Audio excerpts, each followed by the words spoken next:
Bismillah ar-Rahman ar-Rahim. Assalamu alaikum, dear students. This session focuses on the degrees of learner autonomy. I hope and expect that this session would provide you some insights into the degrees of learner autonomy that it can be achieved to. Well, when it comes to degree of autonomy, challenge faced by teachers and learners is how to determine how much of autonomy should be given or is to be given at a time or is to be achieved at a time.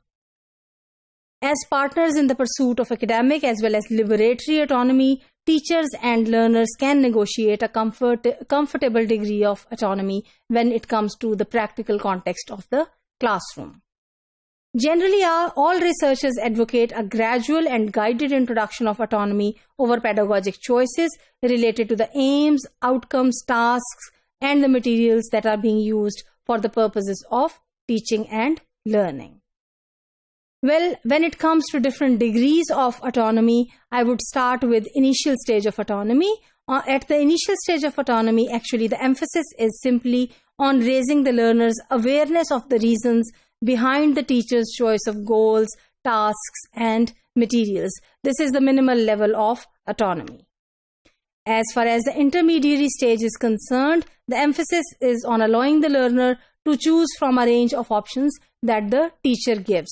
So still the teacher is in control of the situation. The teacher is the provider of the resources, materials, input, etc. However, some freedom is given at the intermediary stage to the learner to choose out of that.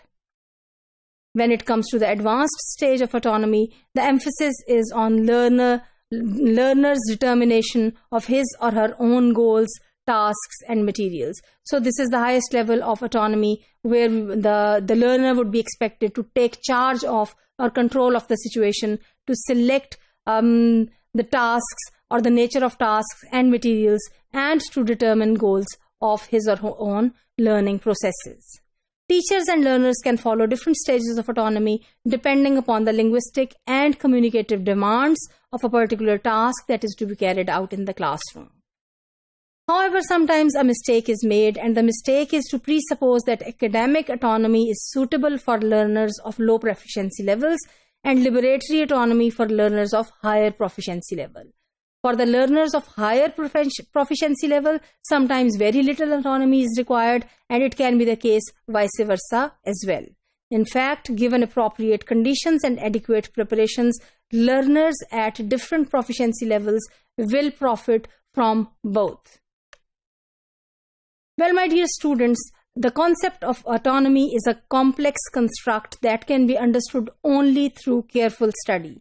And it can be achieved only through continual struggle. It's not a one-time task. Autonomy cannot be effectively promoted in the absence of supported institutional environment and a conducive classroom culture. You cannot isolate autonomy from the classroom, from the teacher, or from the institution. It requires teachers who are willing to let go and learners who are willing to take hold. Well, my dear students, autonomy cannot be legislated. Independence cannot be wished. In the curriculum, as anywhere else in the social polity, what can be done is to embed their defining principles in the actions of teachers. Now, this is important. The real autonomy is to embed the principles of autonomy, in the actions of teachers as well as of the learners, and to make such actions not only open for reasoned choice. So, again, if the learners are given the choices to make, for example, from materials, they have to be reasoned choices. They should know the logic behind their selections by both, that is the teacher and the learner. But much more importantly, to establish the philosophical, purposeful, and language acquisitional basis of such choices themselves as a part of the subject matter of the curriculum. So, language autonomy is not only related to one particular task or lesson, it has to be an overall goal of the curriculum as well. After all, deciding what is to be done and why is one of the few genuinely communicative acts any classroom can encourage. So I think this extract from Candle in 1987 very aptly covers various philosophical and practical aspects of learners' autonomy. Well, my dear students, I hope overall you have understood that there are multiple degrees of autonomy, and there are multiple ways of achieving these degrees of autonomy.